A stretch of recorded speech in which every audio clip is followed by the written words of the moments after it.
Pemirsa, polisi meringkus pelaku pengiriman pekerja migran secara ilegal ke luar negeri. Ironisnya, para pekerja migran tersebut diketahui kerap mendapatkan siksaan bahkan pemerkosaan. AR, warga Tuban, Kecamatan Sekupang, Kota Batam ini tak berkutik saat ditangkap oleh tim Buser Polsek kawasan Pelabuhan Batam. AR ditangkap karena terbukti sebagai pelaku pengirim 4 orang pekerja migran ilegal yang tega menurunkan PMI di perairan sejauh 1 km dari pantai hingga tertangkap oleh tentara Diraja Malaysia dan dideportase ke Kota Batam. Di tempat lain, pemirsa, polisi juga menangkap 2 wanita di Kota Tangerang, Banten yang merupakan perekrut pekerja migran berinisial NA yang mengalami pemerkosaan dan penyiksaan oleh majikannya di Malaysia. Dalam periode Januari hingga Mei 2024, Kepolisian Polresta Barelang, Batam telah menyelamatkan sebanyak 124 korban pekerja migran ilegal dengan total 24 orang tersangka. Sini mau jadi bintang cilik dulu. Rekeningmu berapa? Kau skor berapa? Berapa? 27. Lalu bagaimana dengan perkembangan terkini kasus pengiriman pekerja migran ilegal di Batam, Kepulauan Riau? Kita langsung tanyakan kepada Ibtu Putra Jaya Tarigan, Kapolsek KKP Batam. Kita langsung menuju ke Pak Kapolsek. Pak Kapolsek, untuk informasi terbaru ada berapa orang tersangka yang berhasil ditangkap dan perannya apa saja, Pak Kapolsek? Baik, terima kasih Mbak Gina. Dari 2 kasus yang menonjol ini, ada 9 tersangka yang kami lakukan penangkapan dengan berbagai macam-macam peran.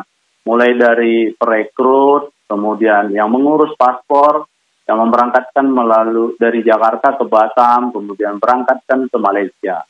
Nah, kemudian dalam proses pemberangkatan ini ada 2 modus yang mereka lakukan. Satu melalui jalur belakang, yang mana jalur belakang ini mereka akan berangkat dengan menggunakan kapal kecil. Kemudian yang satu lagi melalui pelabuhan resmi. Ya, pelabuhan resmi, namun keberangkatannya itu adalah statusnya sebagai pelancong, namun sesampainya di Malaysia akan diberikan pekerjaan, bagaimana yang dijanjikan oleh para calo-calo itu. Oke, dari 9 tersangka dengan modus yang tadi Pak Kapolsek sampaikan, bagaimana kemudian para tersangka ini bisa mengirim para pekerja migran ini secara ilegal? Dari 9 tersangka ini sebenarnya ada 2 case. Karena dari 2 case ini ada 9 tersangka ini, ada 1 case adalah korban sesampainya di Malaysia disetubuhi, kemudian dianiaya oleh majikannya. Sehingga ini betul-betul menarik bagi kami untuk melakukan pendalaman kepada seluruh pelaku. Nah, dari pendalaman yang kami lakukan, kami berhasil mengamankan 5 pelaku dari 1 case yang korbannya dilakukan persetubuhan, kemudian dilakukan penganiayaan sampai dirawat di Malaysia. Kemudian pada saat pulangnya dari Malaysia, kita lakukan wawancara, pendalaman, bahkan pada saat itu korban ini masih dalam suasana linglung. Kemudian kita berikan edukasi pelan-pelan sehingga terungkap kasus ini, Mbak. Oke, tapi 9 pelaku itu memang satu jaringan yang sama atau ini berbeda, Pak?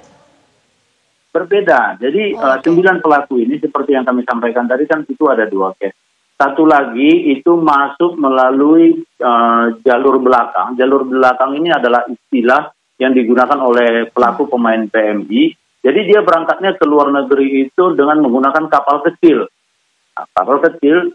Kemudian korban ini 1 kilometer menjelang bibir pantai Malaysia. Ini seorang ibu-ibu inisial Y, usia 47 tahun, disuruh loncat oleh si pelaku.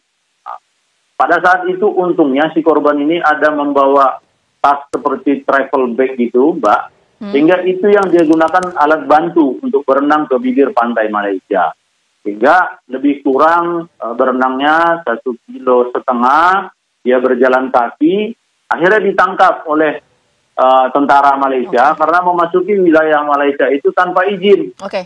Sampai korban ini dilakukan penahanan oleh tentara Malaysia selama lebih kurang 3 bulan. Baik. Kembali ke Indonesia. Ya, 9 orang telah ditetapkan sebagai tersangka. Sekali lagi terima kasih banyak. Nanti kita tunggu perkembangan penyidikan. Pak Kapolsek, terima kasih atas waktunya. Selamat siang. Baik, terima kasih Mbak Gina.